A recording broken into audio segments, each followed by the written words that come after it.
simple RNN suffers from the vanishing gradients affliction. The consequence of this affliction is that long-term dependencies stretching back in time are almost impossible to learn. The back-propagated signal progressively weakens. Now, LSTMs have a conveyor, which is a kind of mechanism that will carry information forward in time. And the idea is the conveyor sidesteps this vanishing gradients problem. But the LSTM is quite a complicated beast. In fact, it's a really complicated beast. Let's start by revising three common activation functions. The sigmoid, the TANH, which is written mathematically T-A-N-H, and your old friend the ReLU. Here are some Python functions to calculate those activations, and here are the plots.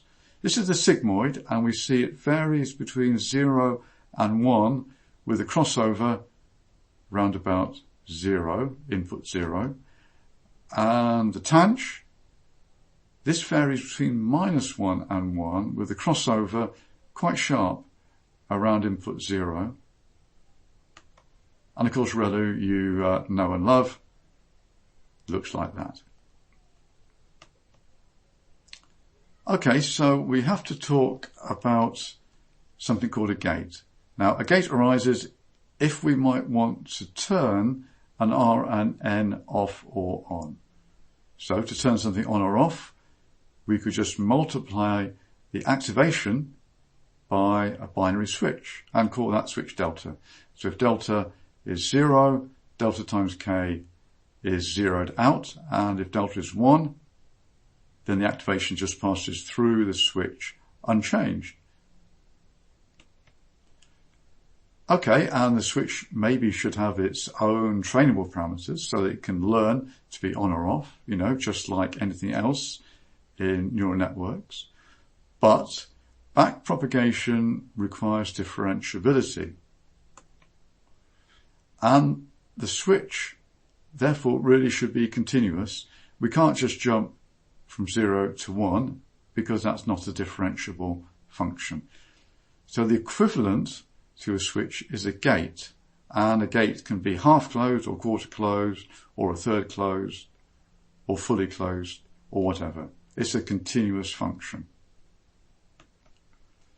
And the sigmoid function, as we've seen a few slides ago, takes values in 0 and 1. So the sigmoid function is a perfect candidate for a gate.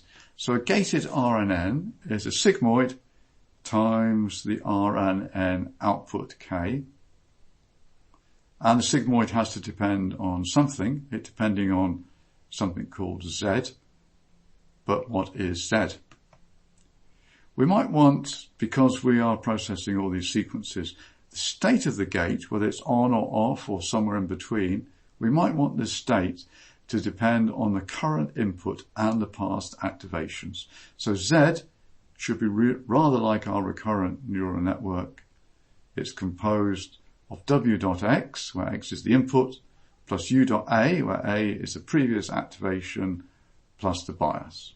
So therefore, our recurrently gated RNN is a sigmoid function of this WX plus UA plus B multiplied by the RNN layer output K.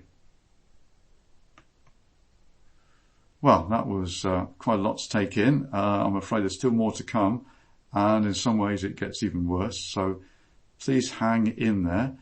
This is the LSTM pseudocode in 2 lines, but quite a lot really is happening in these 2 lines, so let's take it bit by bit.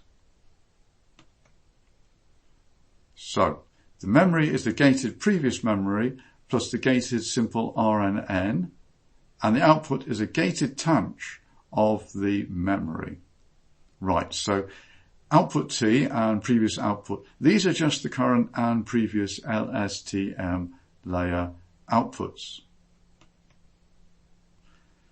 The LSTM has a